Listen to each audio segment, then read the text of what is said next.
Chaque année, début janvier, des millions de Français se réunissent autour d'une pâtisserie dorée. Une galette avec une fève cachée à l'intérieur. Celui qui la trouve devient roi ou reine. Mais pourquoi mange-t-on cette galette le premier dimanche de janvier? D'où vient cette tradition? Et c'est quoi exactement la galette des rois? Voici l'histoire de la plus ancienne tradition française. L'origine de la galette des rois n'a rien de religieux.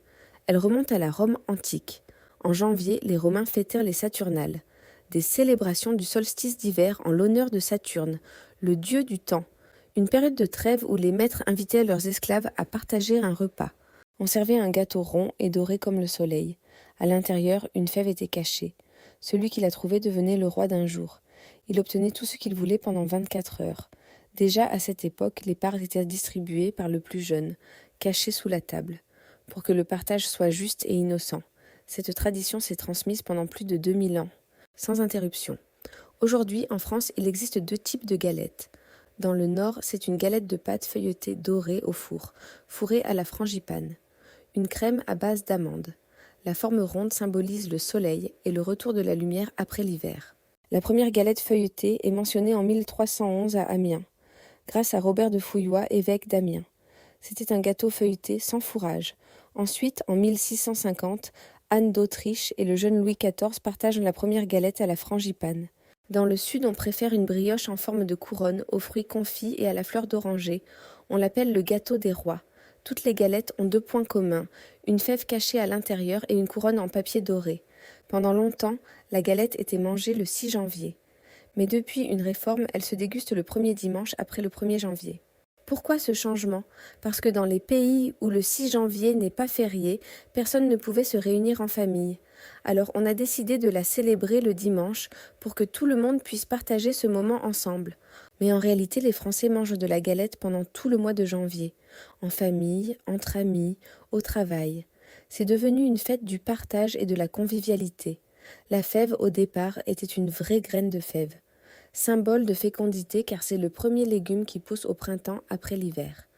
À partir du XVIIIe siècle, on la remplace par une figurine en porcelaine. Pourquoi? Parce que celui qui trouvait la fève devait payer une tournée de vin à tout le monde. Certains trichaient en l'avalant. Alors on a créé des fèves en porcelaine pour éviter ça. La coutume veut qu'on coupe la galette en autant de parts qu'il y a de convives, plus une part supplémentaire. Cette part s'appelle la part du pauvre ou la part du bon Dieu. Elle était donnée au premier nécessiteux qui frappait à la porte. Celui qui trouve la fève dans sa part est couronné roi ou reine. Il choisit sa reine ou son roi. Et toute la table crie « Le roi boit, le roi boit, vive le roi !»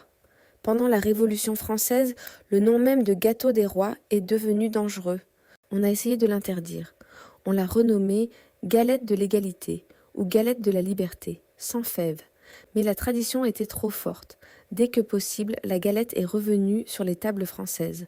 Aujourd'hui, même le président de la République reçoit une énorme galette à l'Élysée le jour de l'Épiphanie. Mais elle ne contient aucune fève. Parce qu'on ne peut pas désigner un roi au sein de la République française. Chaque année, 30 millions de galettes sont vendues en France. C'est une tradition profondément ancrée dans notre culture. La galette des rois, c'est plus qu'une pâtisserie. C'est un moment de partage. Un lien avec nos ancêtres romains, une fête du retour de la lumière après l'hiver. Alors le premier dimanche de janvier, rassemble-toi autour d'une galette. Tire les rois ou la reine. Et perpétue cette tradition vieille de 2000 ans. Tu manges quelle galette? Frangipane ou brioché? Commente, abonne-toi pour plus de traditions françaises.